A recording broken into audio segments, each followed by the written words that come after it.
Minneapolis 2026, al asesinato de Rene Nicole Good, se le sumó la semana pasada el de Alex Pretty. Los comandos de ICE quitaron la vida a estos dos residentes en circunstancias similares, protestaban contra los abusos de los agentes de fronteras. Cabe recordar que Donald Trump ha desplegado 3.000 escuadristas para sembrar el terror en este estado y convertir a las víctimas en victimarios.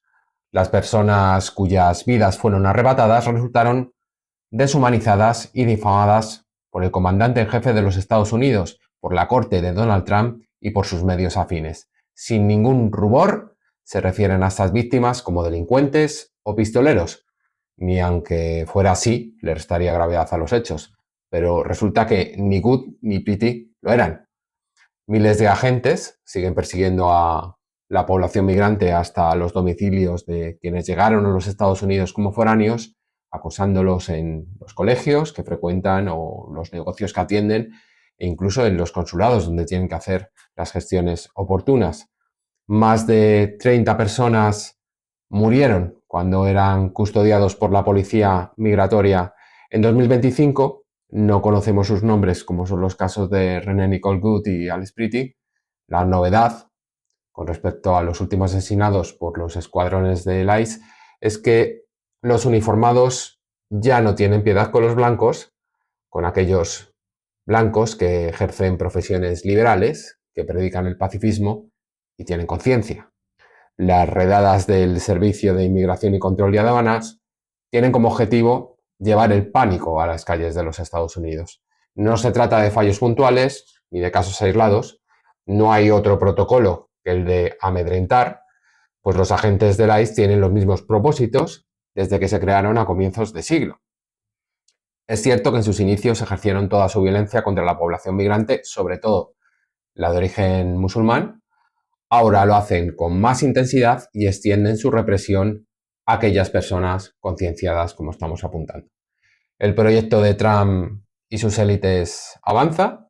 El presidente de los Estados Unidos ha vuelto a amenazar a Irán. Suenan los tambores de guerra otra vez en Oriente Medio. La misma semana que se han conocido más de 3 millones de documentos del archivo de Epstein, unos 2.000 vídeos y 180.000 imágenes. Al otro lado del Atlántico, en la Iberia, se ha anunciado un real decreto que podría facilitar la regularización de 500.000 de extranjeros con la obtención del permiso de trabajo y el de residencia en un plazo no demasiado alargado en el tiempo. Seguiremos estos acontecimientos en el país de los centros de internamiento de extranjeros, las redadas a otro nivel que en los Estados Unidos, pero existentes, y los tiroteos en la frontera.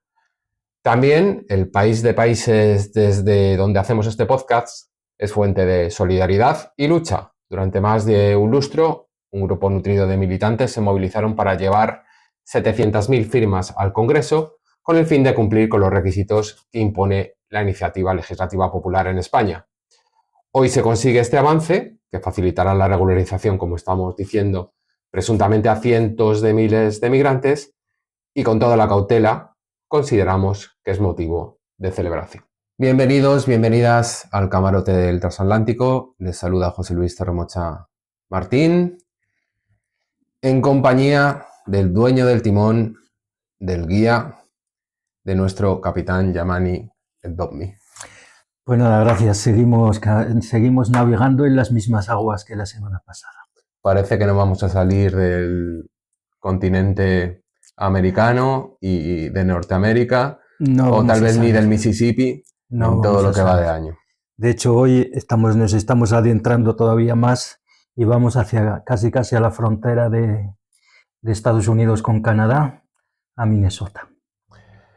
Muy bien, pues arrancamos con este nuevo episodio del camarote del Transatlántico, con estas noticias, bueno, desalentadoras, cuando no lo han sido, de los Estados Unidos y las acciones de sus fuerzas de seguridad del Estado y de estas fuerzas ICE, de las aduanas, que, como hemos comentado en la entrada, solo el año pasado 32 muertos, que se sepan, sin nombres, sin apellidos, Y lo que ha sucedido ahora, que en tan solo una semana, 2 muertes, no en una semana, en unas semanas, 2 muertes de activistas blancos, profesionales liberales, con conciencia, sí.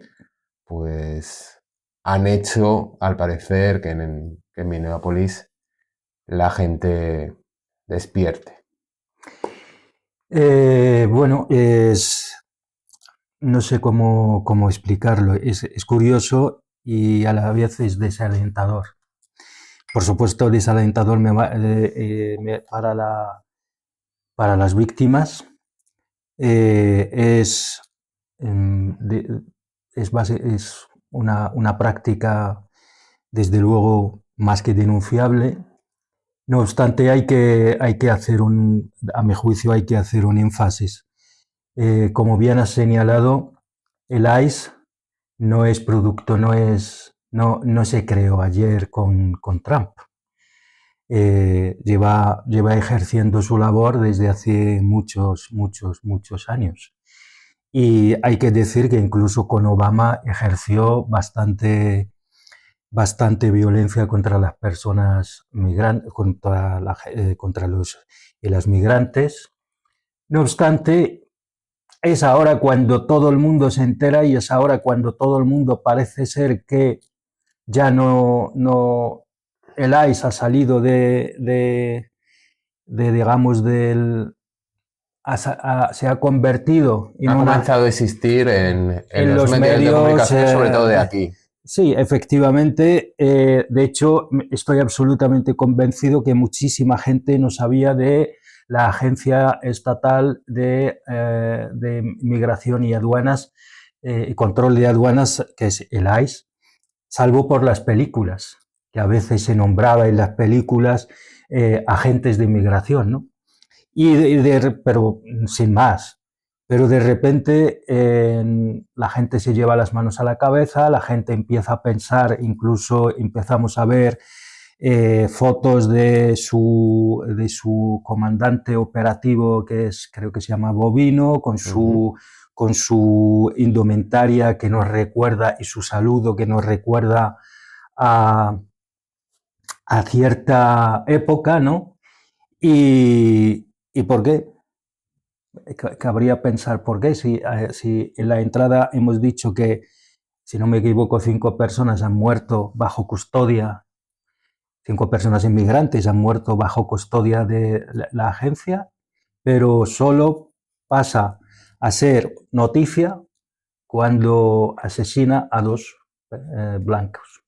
Más de 30 el pasado año. Se desconocen las víctimas desde que se creó este tipo de estructura al calor de los atentados del 11S y en un momento para perseguir sobre todo a la población migrante de origen musulmán. Sí, se creó en la época de George Bush, hijo, cuando había ese dilema entre libertad y seguridad. Ese es uno de los aparatos que se crearon, opresores, digamos, opresores que ejercen la violencia del Estado, y que se creó en su momento efectivamente dentro de toda esa estrategia global que llevó a cabo Estados Unidos. Lo que pasa, que vuelvo a insistir, que es ahora cuando de repente todo el mundo se entera de la existencia de esa agencia y de la violencia que ejerce, pero que eso no es nuevo, no es de hoy.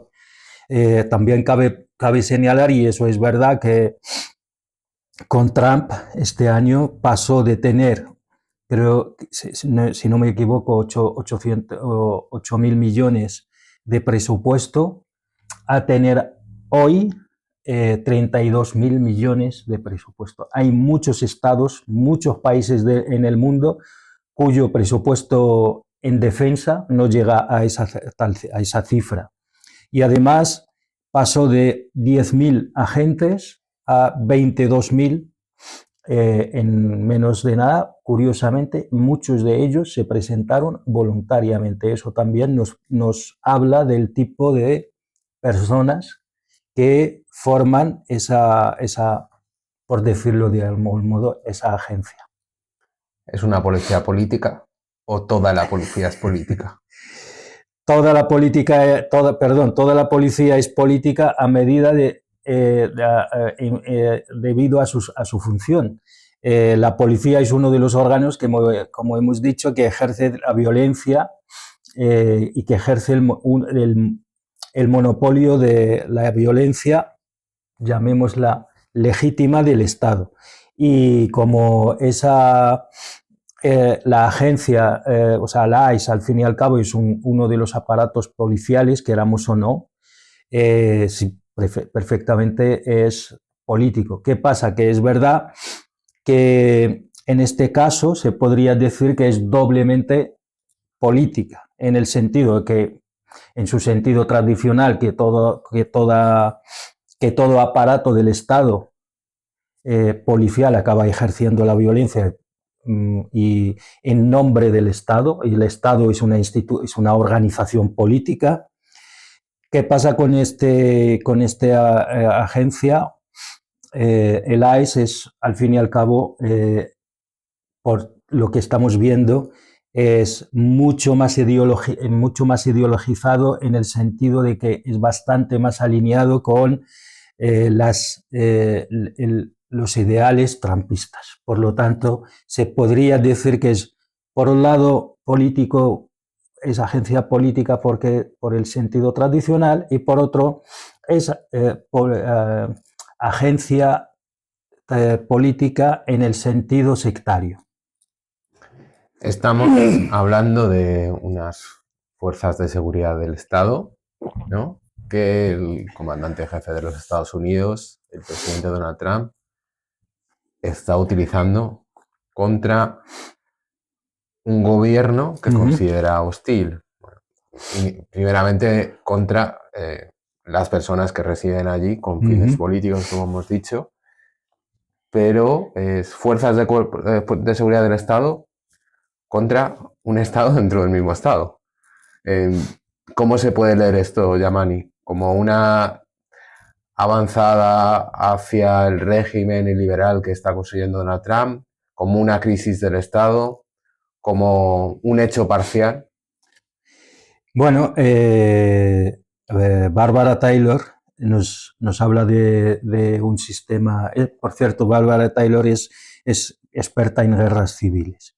Ojo, cuando digo guerras civiles no quiere decir que en Estados Unidos hay guerra civil, ni tampoco va a haber. Pero sí que es experta en eso. Nos habla de dos factores muy importantes. Uno es, vamos a llamarle, el sectarismo, ¿no?, que el presidente de Estados Unidos ha convertido su administración en una administración sectaria de un lado, no de otro. De hecho, no hay día que no insulte a la otra mitad, llamándoles de todo, Antifa, no sé, cada vez que hay...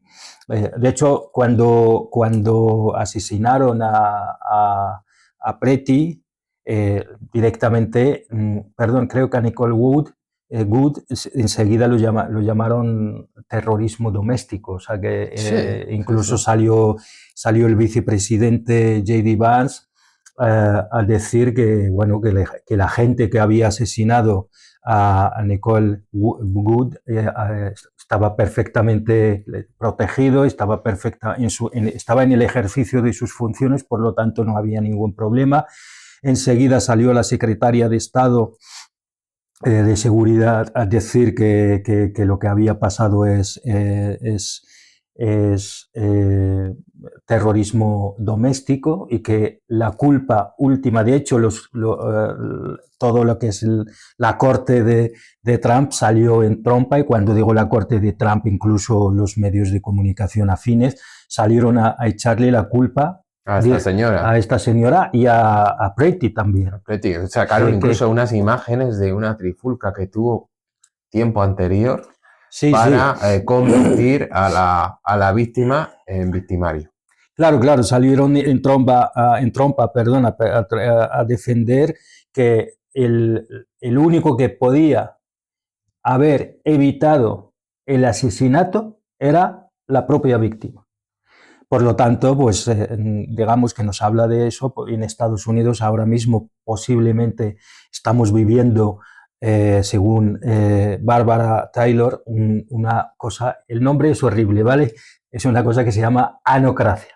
El nombre, ya sé que el nombre es horroroso, pero es así. ¿Qué significa? Básicamente que el propio Estado es capaz de ofrecer en algunas partes, en algunas parcelas o en algunas latitudes una especie de imagen de democracia avanzada, y en otras partes es capaz de ofrecer una imagen de un despotismo absolutamente atroz. Y estos días lo hemos... Pero frente a otro Estado que se defiende dentro de ese Estado. Claro, a eso voy. En esto, y lo hemos visto claramente en Estados Unidos. El despotismo se ha visto claramente en Minneapolis, una especie de un Estado absolutamente autoritario con milicias, básicamente, ICE comportándose como milicias. Como milicias personales. No hay que olvidar, otra vez vuelvo a ello, que construyendo Bovino, un marco de guerra que llevan tiempo actuando así. Si vemos a Bovino, el jefe de operaciones, el comando de operaciones, se le ven sus saludos y su forma de vestir, su forma de afeitarse, todo eso, es el pelo y todo, insisto, nos recuerda abrigos largos, que recuerda básicamente a las SS, y el saludo y todo eso. Y por otro lado, ese mismo Estado es capaz de ofrecerte otra imagen completamente distinta en Nueva York, capaz de elegir a un musulmán cuyos padres son de origen indios, que se declara socialista, absolutamente pro-palestino, antisionista, etcétera, etcétera. Esa es la dualidad que hay en Estados Unidos. Efectivamente, no podemos olvidar que Walz, el gobernador, se presentó como vicepresidente con Kamala Harris. Entonces, parece ser que la semana pasada estábamos hablando que por primera vez es fácil analizar un sistema político porque el personaje nos ofrece muchas posibilidades de análisis, porque hay la psicología del personaje. Y Trump, en ese sentido, la verdad que nos facilita mucho las cosas, porque es curioso que la mayor, el mayor ataque que ha desatado Trump ha sido precisamente contra el gobernador de Minnesota, que se presentó como vicepresidente con la candidata Kamala Harris, y fue quien acuñó aquellos de son una panda de raros, en referencia a J.D. Vance y Trump. Y por supuesto tampoco vamos a tratar a Walz como un inocente, un ingenuo que no sabe lo que hace. Desde luego, también todo indica que Walz podría ser perfectamente, junto con el gobernador de California, están ahí también para las próximas elecciones presidenciales en Estados Unidos. Posiblemente cada uno está jugando sus bazas, y entre unos y otros les ha tocado a la gente de a pie sufrir ambas cosas. Hablabas antes de... Sin poner a la misma altura Walz contra... Queda claro el matiz. Hablabas antes, Yamani, de ese proceder de las fuerzas del ICE. ¿Crees que Estados Unidos se está fascistizando? Se está nunca me sale la palabra. Fascistizando. Eso, fascistando, vale. Yo creo que no. Y me explico. Ya sé que es un poco curioso, eso es lo que voy a decir. Yo creo que se está oligarquizando. Más que se está convirtiendo en Estado o parte de la administración, se está, digamos, fascistizando. A ver si me ha salido esta vez. Yo creo que se está oligarquizando. Hay ciertas tendencias oligárquicas parecidas a lo que pasó en Rusia en los años 90 con con Yeltsin. Boris Yeltsin. Yo creo que hay una, de hecho lo hemos visto, yo siempre lo seguiré recordando, en la toma de poder de Trump, en aquella sala, los que había detrás de él, todos eran hombres, básicamente, casi todos, absolutamente sin el casi, y todos eran gente de muchísimo, muchísimo dinero. Uno de ellos llegó a ser básicamente el aval, digamos, me refiero a Elon Musk. Todos conocemos su relación con Trump y hasta que no hubo un problema, casi un problema personal, a Musk no se retiró digamos, de la fachada, aunque yo creo que sigue ejerciendo bastante influencia dentro de lo que es la administración Trump. No soportan que un empleado pues se les venga arriba, ¿no? En el caso de Elon Musk. Yo creo que efectivamente la oligarquía, toda esa gente, el fundador de Facebook, PayPal, Amazon, SpaceX, toda esta gente que estuvo detrás, como dijo en su momento George Bush hijo, dijo, toda la sociedad os considera la élite de la sociedad y yo os considero mis bases. ¿Qué pasa? Que esa nueva oligarquía que es más cercana a NRX, a la nueva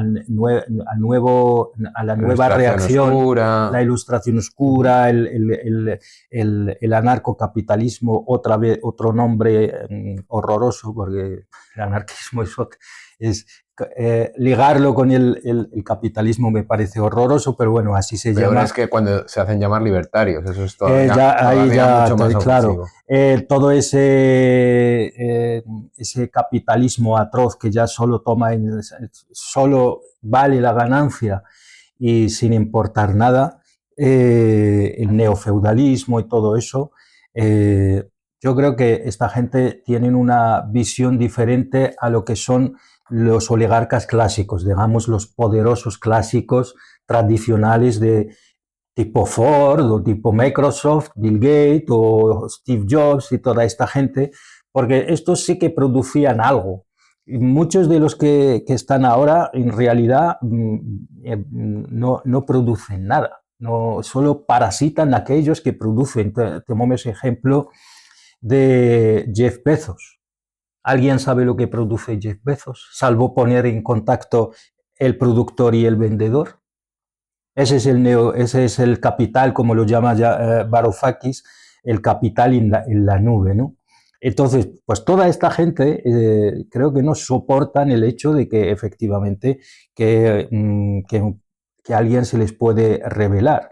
Y creo que van a llevar la sociedad estadounidense hacia un límite y además controlan los medios de comunicación, controlan los algoritmos, etcétera, etcétera. Por lo tanto, posiblemente, sin darse cuenta, la sociedad estadounidense acabará defendiendo los intereses de esa oligarquía neoreaccionaria absolutamente atroz, pero de ahí otra cosa es que esta oligarquía sea fascista y imponga su ideal, pero yo creo que va a ir mucho más allá. Afortunadamente, el gobierno de Estados Unidos, esa es una cosa positiva de los Estados Unidos, hay que decirlo, no se reduce al gobierno, a lo que podríamos llamar aquí, tal como se entiende aquí, al gobierno federal, no se reduce a la Casa Blanca,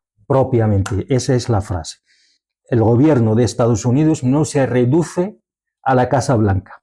El gobierno de Estados Unidos son los estados que conforman la federación, son las agencias, un sinfín de agencias, el Senado, el Congreso, toda esta gente, un sinfín, la Reserva, los fiscales, todo eso. Al final, los gobiernos, por supuesto, los gobernadores y los gobiernos de cada estado. De hecho, en esos días todo el mundo habrá visto que el estado perdón, que el gobernador Walz ha movilizado la Guardia Nacional. Eso quiere decir que el Estado incluso tiene un pequeño ejército. Por supuesto no es el ejército federal, pero tiene su pequeño ejército que puede movilizar, y en este caso el Walz lo movilizó precisamente contra el ICE, pero eso no quiere decir que va a haber una guerra civil. Y los propios tribunales de los estados, como pasó en California, Sí. cuando Donald Trump desplegó también sus fuerzas de seguridad del estado, o las fuerzas de seguridad del estado que él controla. Pero el caso es que estamos ante un presidente que es un megalómano. Sí.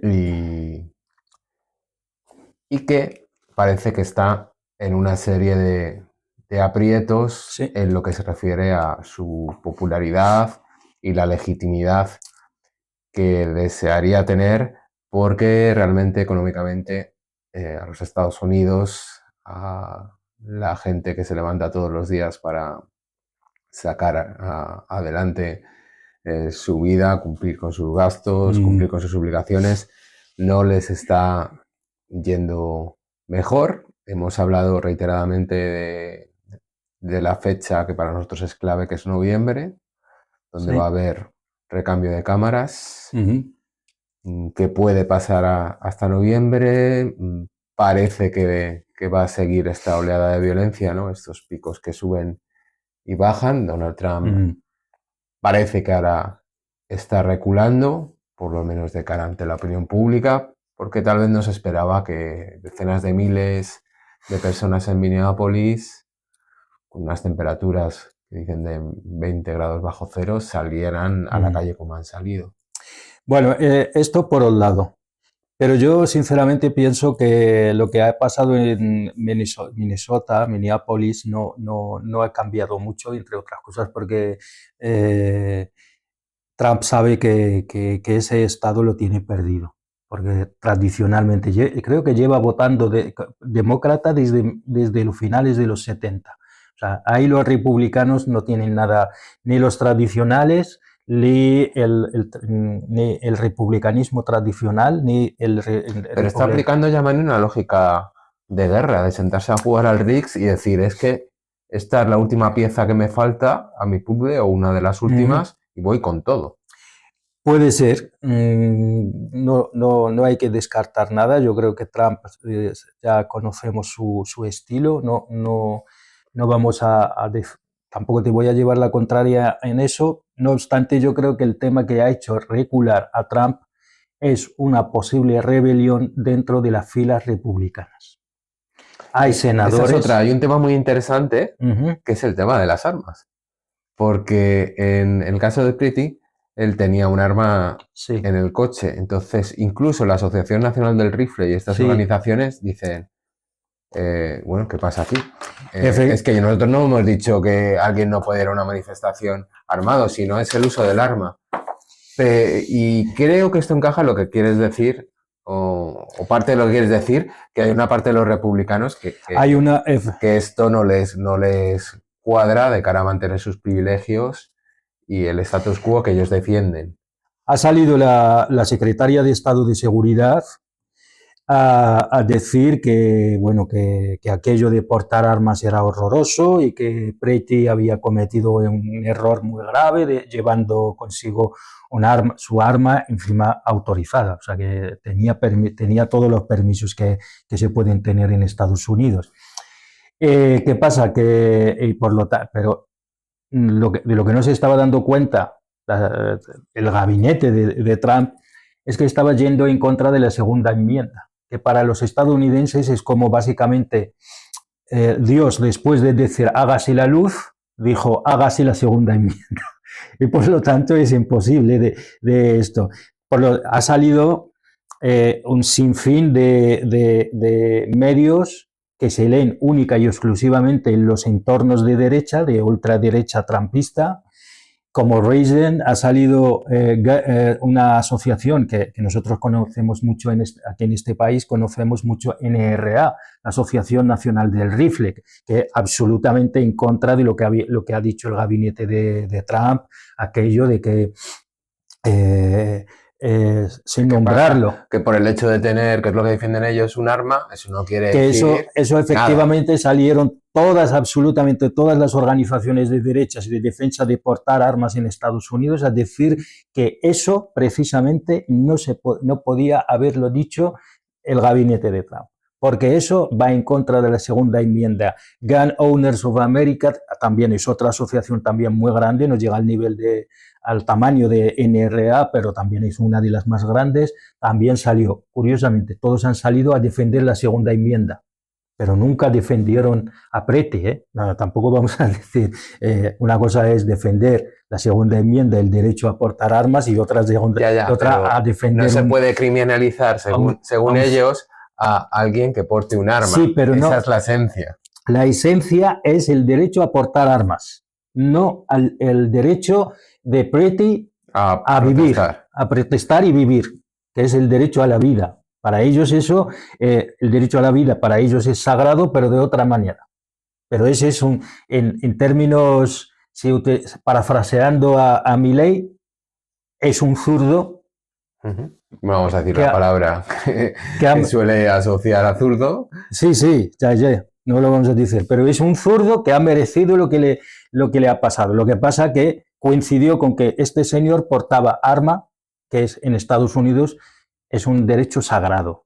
Por lo tanto, toda esa amalgama de organizaciones de derechas, de ultraderechas cercanas a Trump, no estaban en contra de lo que ha pasado, sino en contra de utilizar el hecho de portar armas para criticar al gobierno, bueno, en este caso a la administración Trump, a decirle, ojo con lo que estáis haciendo. Ojo con lo nuestro. Y con respecto a lo que querías apuntar del Partido Republicano, eso es, parece ser que las elecciones de término medio, que serán en noviembre, o octubre, más o menos, por ahí, creo que octubre, noviembre, muchos de los senadores de Dakota del Sur, muchos de senadores ya empiezan a asustarse mucho, porque esto de la violencia, porque al final los senadores se deben a su circunscripción, y ahí empiezan a surgir violencia y la gente empieza a no ser positivo que te asocien con Trump. Entonces, si te asocian con Trump, ya eres alguien que defiende la violencia. Y parece ser que al menos una decena o más, algo más de senadores que hasta ahora han sido muy pro-Trump, han empezado ya a movilizarse internamente dentro del Partido Republicano, a cuestionar la viabilidad del Partido Republicano en su estado actual con Trump, de cara a esas elecciones. O sea, ojo, no es porque de repente se han levantado y han visto la luz y se han vuelto gente consciente, con conciencia, etc. No. Están haciendo un cálculo electoral y están viendo efectivamente que su alianza con Trump les empieza a pasar factura. Entonces ya han empezado a movilizarse y a decir, ojo, que esto ya no es una cosa, es un discurso que moviliza a la gente, un discurso que puedes decir lo que quieras, en plan, yo voy a defender America First, Make America Great Again, todo aquello, y yo no voy a intervenir en ninguna parte, voy a recuperar la industria de Estados Unidos, etcétera, etcétera.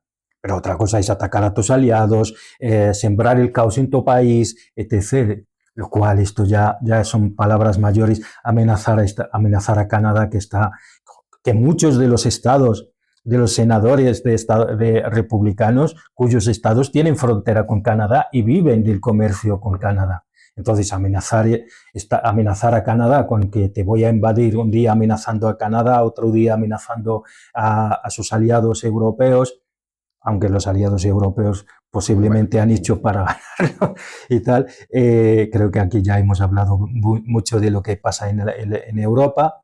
A Groenlandia me refiero aquí, entonces ya como que... Pero sobre todo, lo más importante es, todo eso se podría aceptar dentro de lo que hemos hablado la semana pasada de tensionar el sistema, pero de ahí a desatar la violencia contra tus propios ciudadanos, esto ya son palabras Ahí quería mayores. yo. Cuando tú dices contra tus propios ciudadanos, son dos víctimas, claro, con las que, por supuesto, nos solidarizamos con ellas, con sus familias. Es que son pero una de ellas tuvieron que rebuscar en su orientación sexual para tratar de convertirla, o sea, algo delirante, en victimario, pero tan delirante como lo han hecho con gente negra. Sí. Algunas de ellas, como Floyd, lo pudimos conocer porque fue demasiado escandaloso. Y en este último caso, rebuscaron con el hecho de que tenía un arma y que era una persona violenta. Estos dos hechos sí son diferenciales y yo creo que a los conservadores del Partido Republicano les puede llegar a preocupar, porque para ellos esta gente sí son ciudadanos de los Estados Unidos. Lo más importante, además de lo que dices, son ciudadanos estadounidenses, ejemplares, además. Pero lo más importante es que son por la representación de espejo, así se llama, son, si tú lo ves sin entrar en detalles, sin conocerles, si tú ves a estas dos personas, son el típico votante del Partido Republicano. Ese es el problema, porque los votantes del Partido Republicano tradicionales, del republicanismo tradicional, se puede sentir, digamos, representado por estas dos personas. Son dos personas blancas, con un historial impoluto, con trabajos bastante, pues el último de hecho es enfermero de veteranos de guerra. Por lo tanto, si no les conoces, si no sale su ficha a la luz, tú dirías, es el típico WASP votante del Partido Republicano. Y por lo tanto, muchos votantes blancos del Partido Republicano se pueden sentir de algún modo interpelados por eso. Y yo creo que por ahí va el tema, porque cuando a esa agencia, al ICE, se le morían gente bajo su custodia, cuando antes mataban, antes practicaban la violencia sin ningún rubor, bueno, era una cosa noticiable, sin más. Ajena. Pero es que ese es el problema. Los seres humanos, digamos, al final, cuando en una sociedad tan politizada o tan ideologizada o que se está convirtiendo ya en una sociedad tan sectaria, estas cosas empiezan digamos, a crear casi identidad colectiva. De hecho, el día anterior, justo el día después de asesinar a Nicole Wood, en una manifestación salió un radical de derechas del lado del ICE, a favor del ICE, pidiendo a los manifestantes que se vayan a su casa, diciéndoles, no olviden, señores, que ayer hemos ejecutado a uno de vosotros, a uno de vosotros, a uno vuestro. O sea, y se estaba refiriendo a Nicole Wood. O sea, ojo con esto. Y eso también asusta mucho al Partido Republicano, porque creo, y posiblemente ese es un tema que tenemos que debatir también, si alguien piensa que los senadores del Partido Republicano no están tan preocupados por la escalada de la violencia. Sobre todo además de la violencia, están preocupados por la escalada de la violencia contra aquellos potenciales votantes suyos, que votantes suyos se pueden sentirse interpelados, pero también están preocupados por la posibilidad más que fehaciente de una guerra civil interna dentro del Partido Republicano. Eso es lo que les da miedo, no tanto Y la escalada de la violencia. Tú dices que no hay tal vez de algo más, de una guerra civil más allá de lo que es el Partido Republicano. Yo no lo veo eso. Yo creo que ahí podría haber debate. Sí. De hecho, se está sondeando. Ahora mismo lo vemos de manera lejana, pero no es hacia, en este momento que quería ir.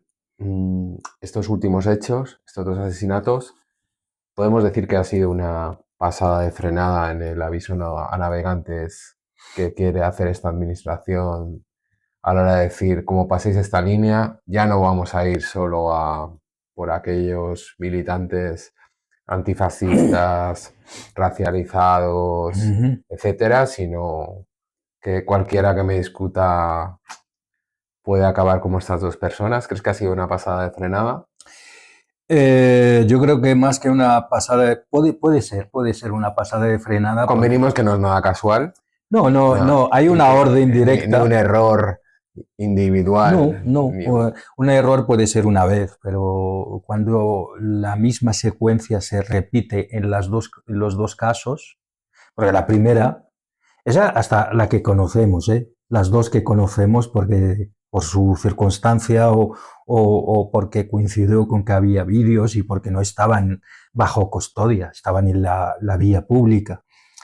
La primera fue alegar una amenaza contra agentes del ICE, que les iba a arrollar con el coche. Por lo tanto, podemos decir que la amenaza era el coche. La segunda fue alegar que el tipo llevaba arma. Por lo tanto, la amenaza en este caso es el arma. O sea, la secuencia se repite. Por lo tanto, ¿eso qué quiere decir? Que tienen orden de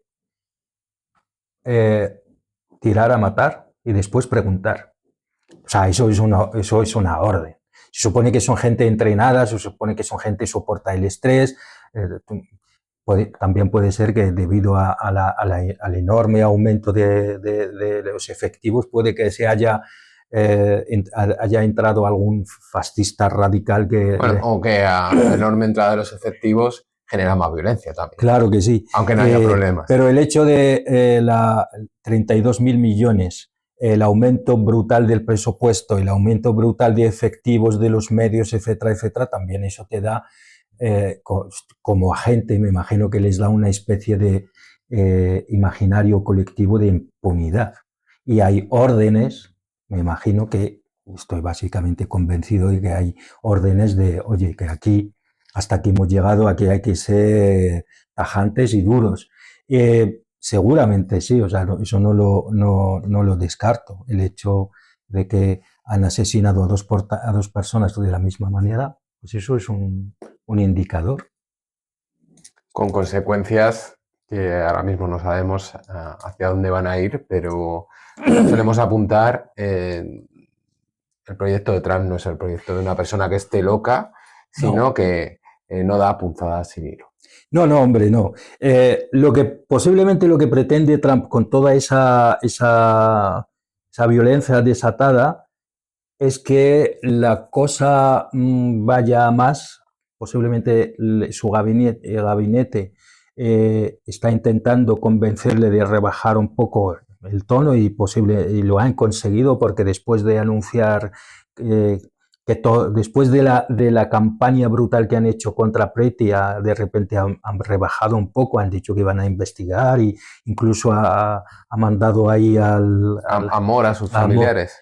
Sí. Sí, y ha mandado ¿cómo se llama? El otro jefazo del ICE, creo que Home o como se llame, pero posiblemente también estaba buscando invocar lo que llaman ahí Insurrection Act, el acta de insurrección. No lo descarto, especialmente en Minneapolis y el estado. No hay que descartarlo. O sea, Trump posiblemente está buscando eso, porque después de la declaración que hizo en Davos, cuando alguien le interpeló que a usted le llaman dictador, o dijo, ¿dónde está lo malo de eso? Me llaman dictador, ¿y qué? Pero ojalá fuera yo dictador. O sea, o sea, es un presidente que está elegido supuestamente democráticamente. Con los límites que le impone su moral. Efectivamente, va y dice, bueno, ¿y qué? Siendo dictador, ¿qué? Posiblemente sea lo mejor que le puede pasar al país, a Estados Unidos. Y hay quien ya sugiere una comparación entre Roma y Estados Unidos, cuando Roma como república, debido al enorme poder que le dio al ejército en aquel momento, que es el aparato de ejercicio de la violencia, posiblemente en Estados Unidos en estos momentos hay indicios de eso, que estamos viendo que los aparatos, está desapareciendo el poder blando sobre los estadounidenses, me refiero. Hasta ahora eran los medios de comunicación, los aparatos ideológicos del Estado, los que ejercían ese poder de influencia sobre el Estado, el ciudadano estadounidense medio, para convencerle de hacer cosas que iban en contra de sus propios intereses. Pero de repente ahora con ese gobierno, con esa administración muy oligárquica, ahora está dando la vuelta a la tortilla, de tal modo que son aquellos aparatos que ejercen la violencia, son la vanguardia, seguidos de los aparatos ideológicos del Estado, y no solo del Estado, sino del entorno del MAGA, son los que ejercen digamos, el poder blando. Es decir, se ejerce la violencia y luego llegan los aparatos ideológicos a justificar la violencia. Y es lo que ha pasado con Preti. Pero bueno, cuidado con eso también, porque parte del poder MAGA, como tú dices, ha dicho que porque está reculando Trump, que no hay que volver atrás nunca. Sí, este fascista que te he dicho, que ese ultra que ha dicho, señores, váyanse a sus casas. Y me refiero concretamente a Steve Bannon. Steve Bannon ha dejado caer en un tuit pero ¿por qué hay que recular? Grave error. Steve Bannon seguramente como asesor sabe perfectamente la justificación está pensando en términos de la justificación del esfuerzo, y no hay que olvidar que Steve Bannon representa el ala más radical de MAGA, lo cual él sabe, está hablando en nombre de los suyos, no está hablando en nombre de todos los votantes de Trump. Está hablando en el nombre del ala más radical de MAGA, diciendo, hostia, que nosotros te hemos votado porque nos has prometido, sobre todo el primer mandato, que tú vas a ir hasta el final. Recular ahora, seguramente que no guste a aquellos que fueron el día ese que no reconocieron los resultados. A la investidura. Antes, días. Ese 6 de enero a las de 2019, cuando trataron de tomar el Congreso. Efectivamente. Porque querían expresar que había un fraude electoral y de manera organizada trataron de subvertir, entre comillas, el orden. Esa gente seguramente son a los que representa o en el nombre de quienes habla Bannon, seguramente. Pero a Trump le votaron mucha gente, miles de millones y millones, lo cual no podemos tener eso en cuenta únicamente de lo que dicen los más radicales, también hay que ver lo que dicen los republicanos tradicionales. Antes estaba diciendo que más de una decena de senadores empiezan a temer por su sillón. en el Senado en las elecciones de término medio que en octubre o noviembre. Lo cual, ojo, que Trump no lo tiene tan fácil.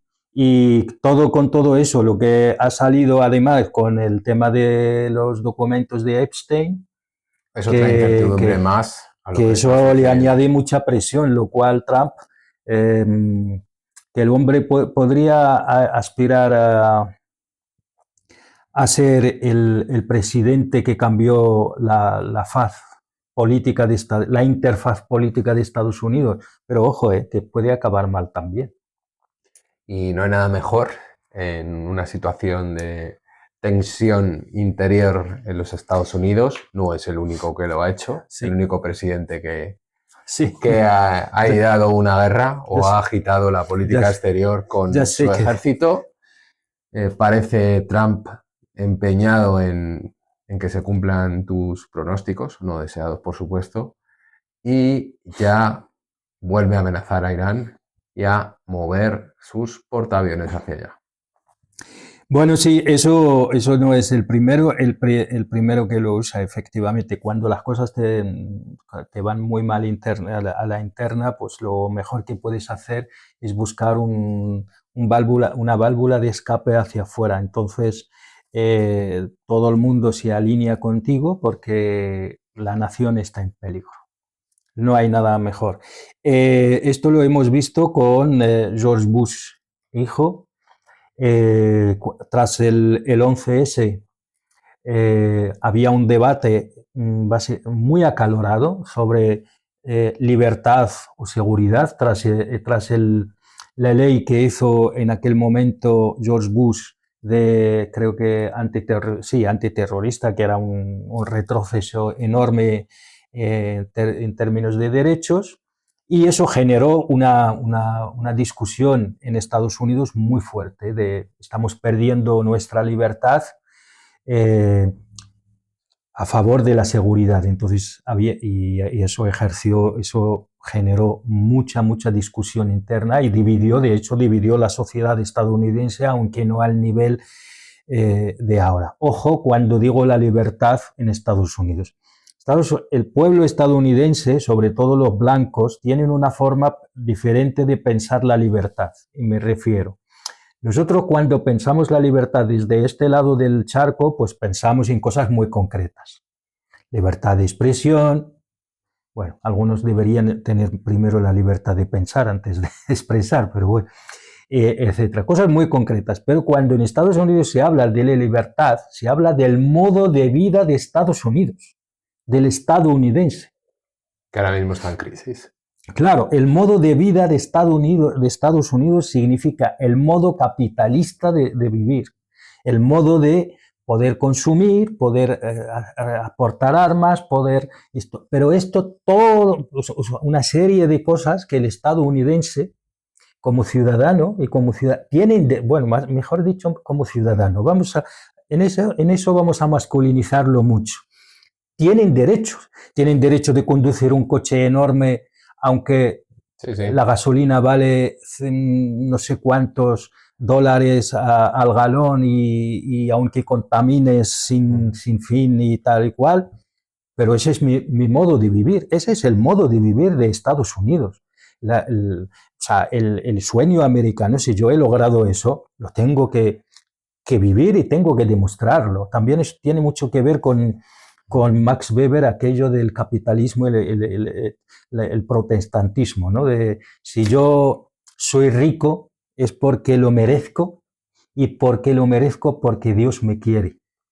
No, es un don divino, no es una cosa que has hecho por el esfuerzo, no. Es un don divino y eso, aunque incluso la gente que no es religiosa, ha calado tanto en la cultura popular que el modo de vida del estadounidense medio hay que respetarlo. Y volviendo al tema. A Oriente Medio. Cuando George Bush vio que el modo de vida de Estados Unidos estaba en peligro, o al menos los estadounidenses les consideraban en peligro por aquello de la seguridad versus libertad, ¿qué hizo? Mandar el ejército a Irak y Afganistán. En el momento en que el primer soldado pisó el territorio o Irak o Afganistán, se acabó la discusión. ¿Por qué? Estamos en guerra. Estamos en guerra, nuestros hijos están muriendo en el frente, hay que ponerse detrás de ellos y hay que apoyarlos, hay que empujar. Y en el momento empezaron a llegar ataúdes. Sí, sí, da igual, pero hay que empujar, efectivamente. En el momento en que empiezan a llegar ataúdes, también hay que apoyar, hay que estar ahí, se puede criticar y tal, pero desde una parte técnica. Quizás no había que atacar aquí, lo que sea, pero nuestros hijos están muriendo en el frente ahora. Hay que estar detrás de ellos. Y si nos fijamos, el mayor desestabilizador del mundo que conocemos, al menos en los últimos 30, 40 años, ha sido Estados Unidos, junto con sus aliados. Sobre todo en Oriente Medio. Oriente Medio, claro, Oriente Medio, norte de África, África subsahariana, ahora Latinoamérica, bueno, Latinoamérica ahora no, históricamente, a través de intervenciones secretas, la CIA, Irán Contra, etcétera, etcétera. O sea, el mayor desestabilizador del mundo. Pero no, yo he dicho 30 años pensando desde, o sea, 30, 40 años desde años son los 90. Los fines, desde el fin de la Unión Soviética, sí. Pero en realidad desde antes. Creo que nunca un país ha podido desestabilizar tanto otros países como lo ha hecho Estados Unidos. Ni la Unión Soviética en su momento. El caso de Irán es un caso bastante claro desde que le dieron el golpe de Estado a Mossadegh y seguramente antes, ¿no? Sí, sí, desde el 79, curiosamente, fueron Estados Unidos con Francia.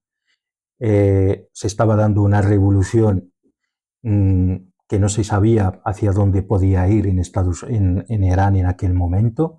Podía perfectamente haber acabado del lado de la Unión Soviética con el TUDA, el Partido Comunista de Irán.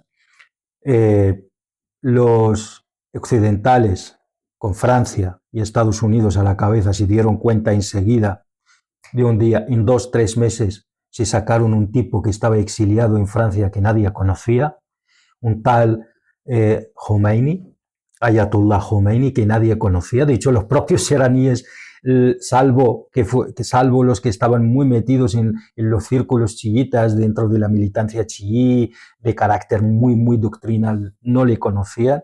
Aparece el tipo y aparece, de repente se convierte en el líder supremo de la revolución iraní, y lo primero que ha hecho fue eliminar toda la oposición, especialmente el TUDA, especialmente el Partido Comunista Iraní, acabar con él. Y lo segundo que hizo fue declararle la guerra a Irak, por aquel entonces liderada por un tal Saddam Hussein, pero con un partido al-Baath que todavía conservaba ciertas, por decirlo de algún modo, ciertos dejes del panarabismo bastante social.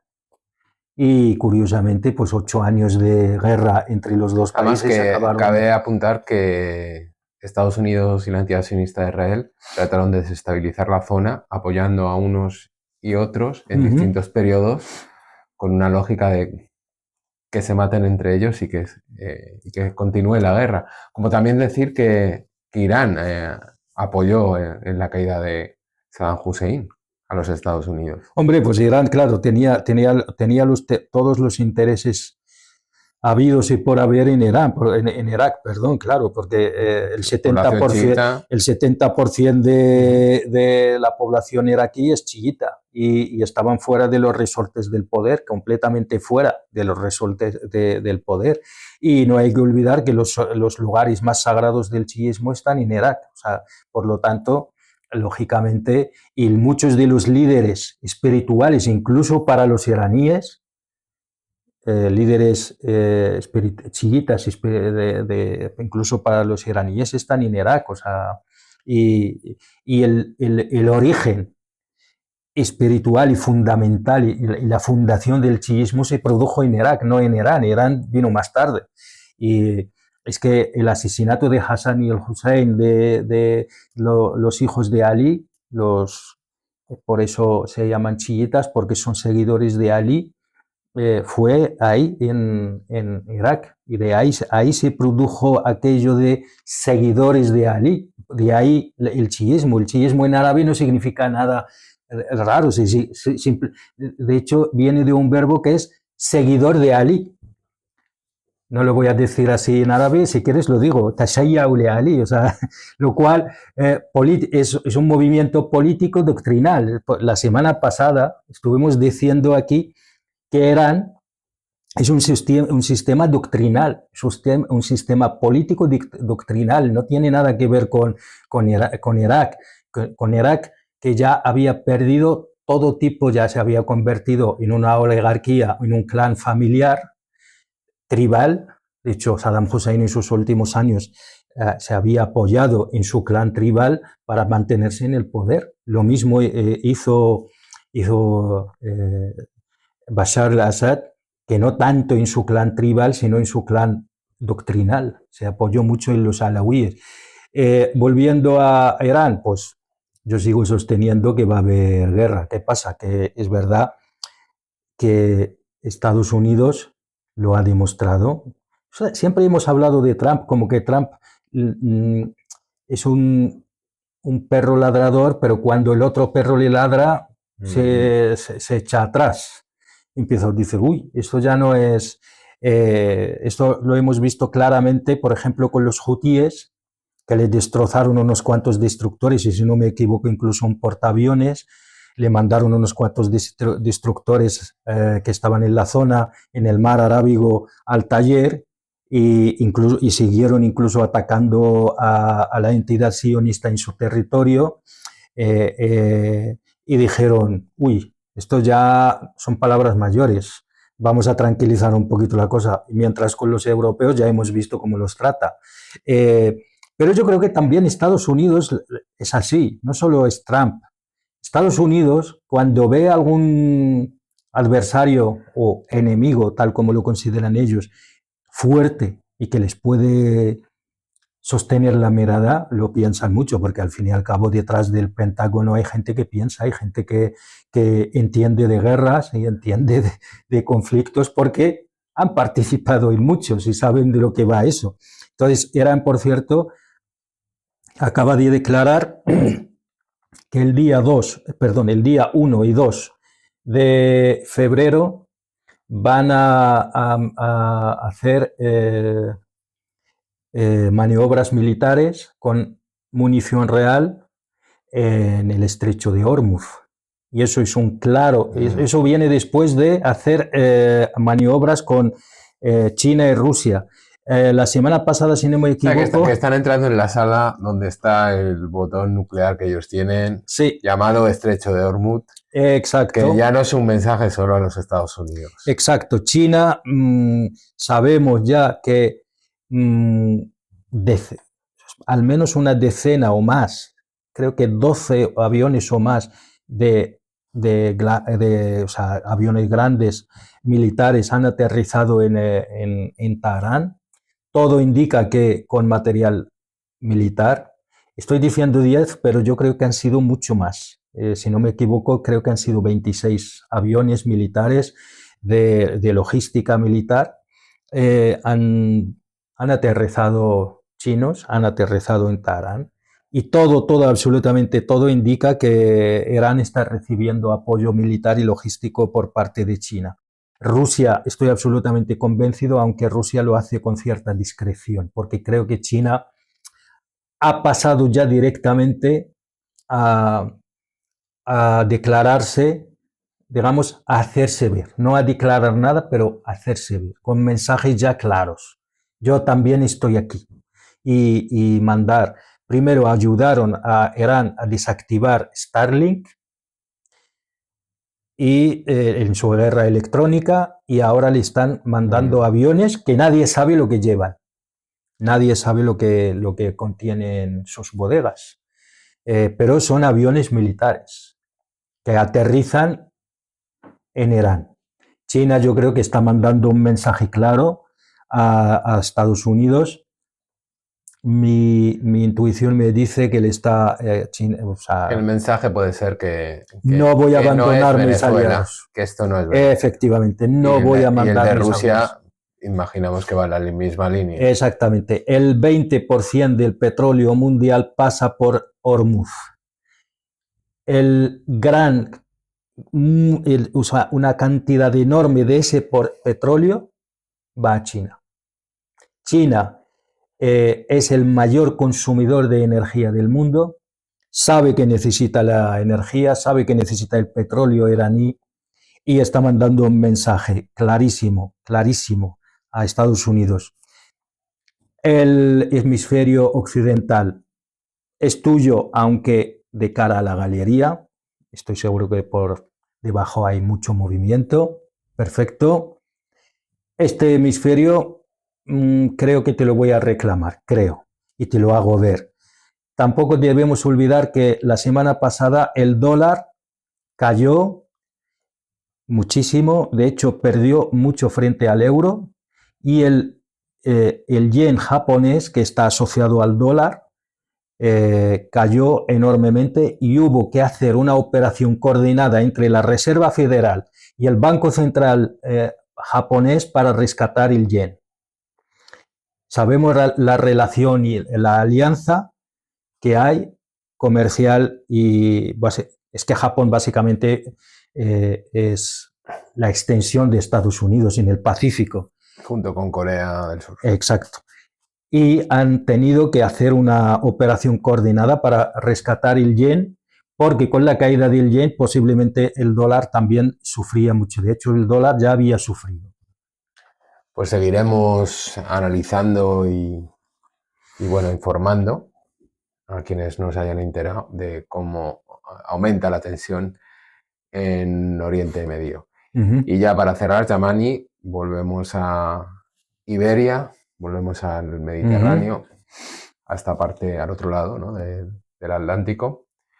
Esta semana hemos conocido que se anuncia un decreto que va a favorecer que más de 500.000 de personas aquí en el Estado español puedan avanzar en su proceso de regularización.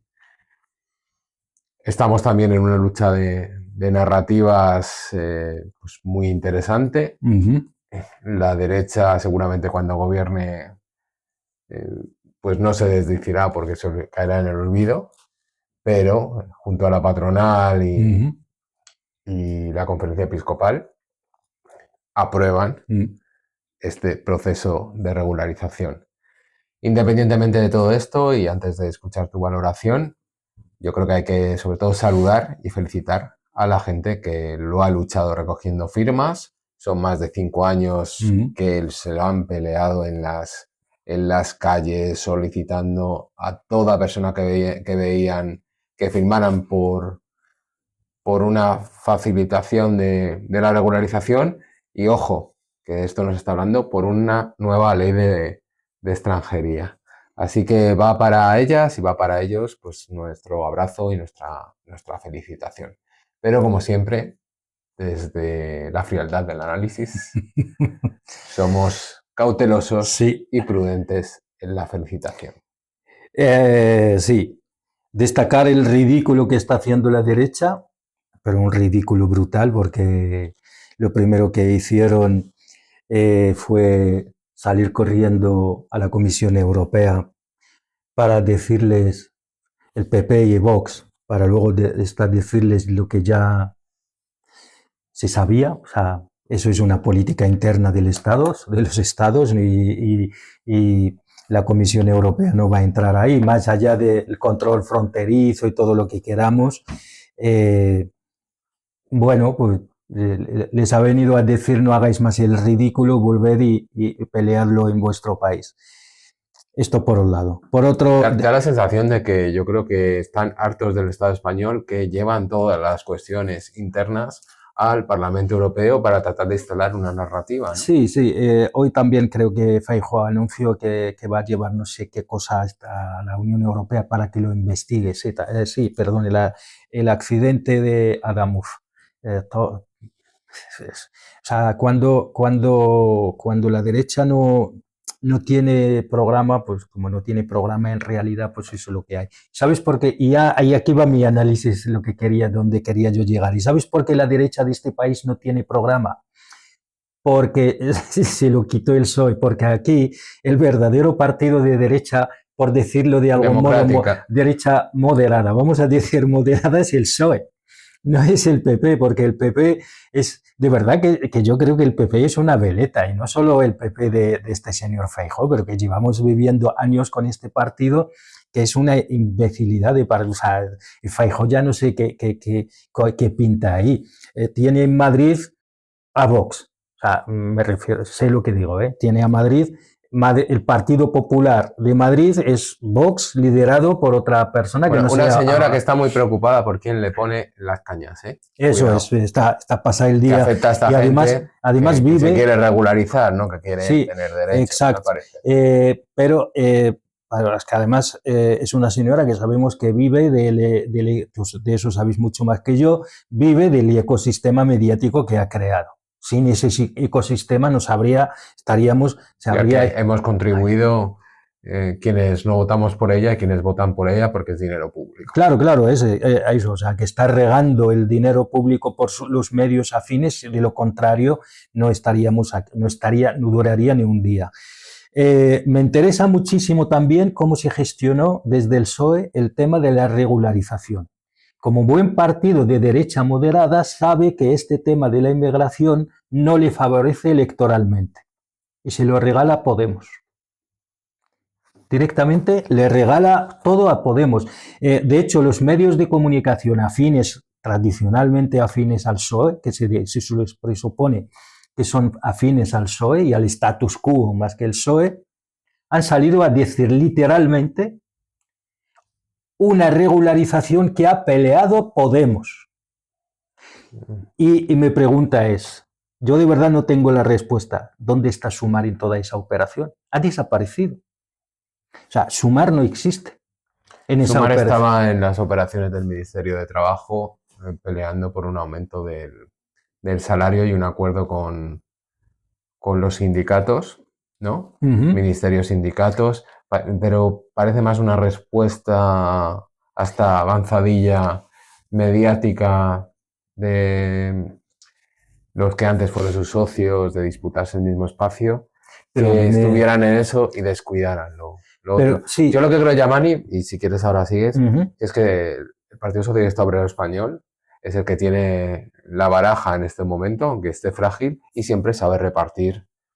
En Navarra reparte una cosa, en Euskadi reparte otra cosa, en el gobierno reparte otras cartas, en el Congreso ni que digamos, y con toda su fragilidad son el partido del régimen y saben jugar muy bien sus cartas porque llevan muchos años haciéndolo. Sí, yo estoy absolutamente, estoy de acuerdo contigo. Eso lo sabemos y lo hemos escrito en el Transatlántico hace muchos años en un artículo que eran los hijos legítimos del Estado. O sea, es que el PSOE es el verdadero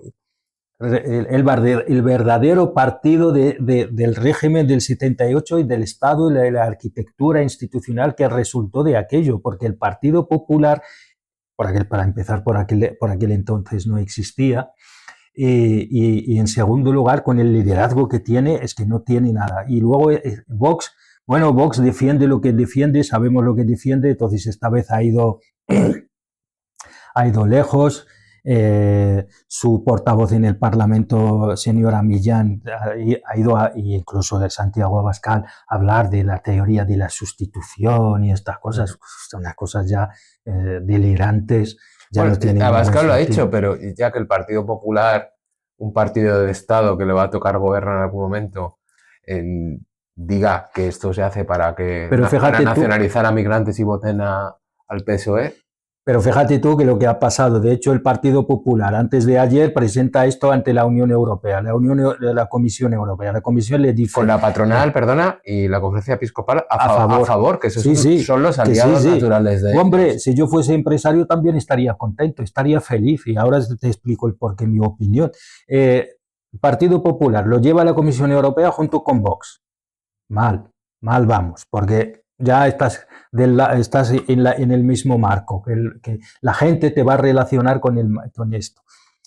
La Comisión Europea no tarda ni un día y le contesta, no, señor, que no, que esto es competencia del Estado, que tú deberías saberlo, que mañana puedes llegar a ser presidente del gobierno. Se lo devuelve y hoy, como no tiene nada que hacer, ve que ha perdido el foco y ha perdido el relato, el marco, todo. ¿Qué se hace? Va y lleva el accidente de Adamuz otra vez a la Comisión Europea. Efectivamente, como bien has dicho tú, pues yo creo que los comisarios de la Unión Europea, ahora le tocará al comisario de Transportes, estarán hartos de él, porque todos los días lleva un tema. Y efectivamente, pues eso, pues ya está. Con toda la cautela habrá que esperar al decreto, mejor dicho, al reglamento del decreto ley. Habrá que ver cómo se va a llevar. Tengo la sensación, me vas a perdonar, de que lo que ha negociado el PSOE con Podemos acabará siendo otra cosa, no sé por qué, no me preguntes, pero ya tenemos experiencia con Podemos, con el PSOE y también con Podemos, que negocia una cosa, luego se le acaban colando por otro lado, no sé por qué, seguramente acabará siendo otra cosa. Dicen que a partir de 5 meses, bueno, ya veremos los requisitos reales que va a poner el decreto y su reglamento. Pero, por otro lado, esto lo ha hecho el PSOE, ¿no? También claramente porque le favorece ahora. Claramente porque le favorece, estoy seguro, sin desdeñar el trabajo de 5 años. Ojo, no hay que quitarle ningún mérito, todo lo contrario. Porque además son posiciones mucho más maximalistas a lo que va a salir del Real Decreto, que es otra ley de extranjería, que es lo que se reclamaba. Bueno, vamos a esperar a ver, que seguramente el PSOE delatará hasta las próximas elecciones. Luego vendrá quien viene y vamos a ver quién gana las elecciones. Actualmente todo indica que va a ser la derecha, ya sabemos que la derecha no lo va a hacer y por lo tanto ya está, quedará en eso. Si gobierna el PSOE, veremos cómo será la arquitectura del Congreso, como para sacar o no sacarla. Pero en eso está, pero eso para futuros. La ley de extranjería, hablamos.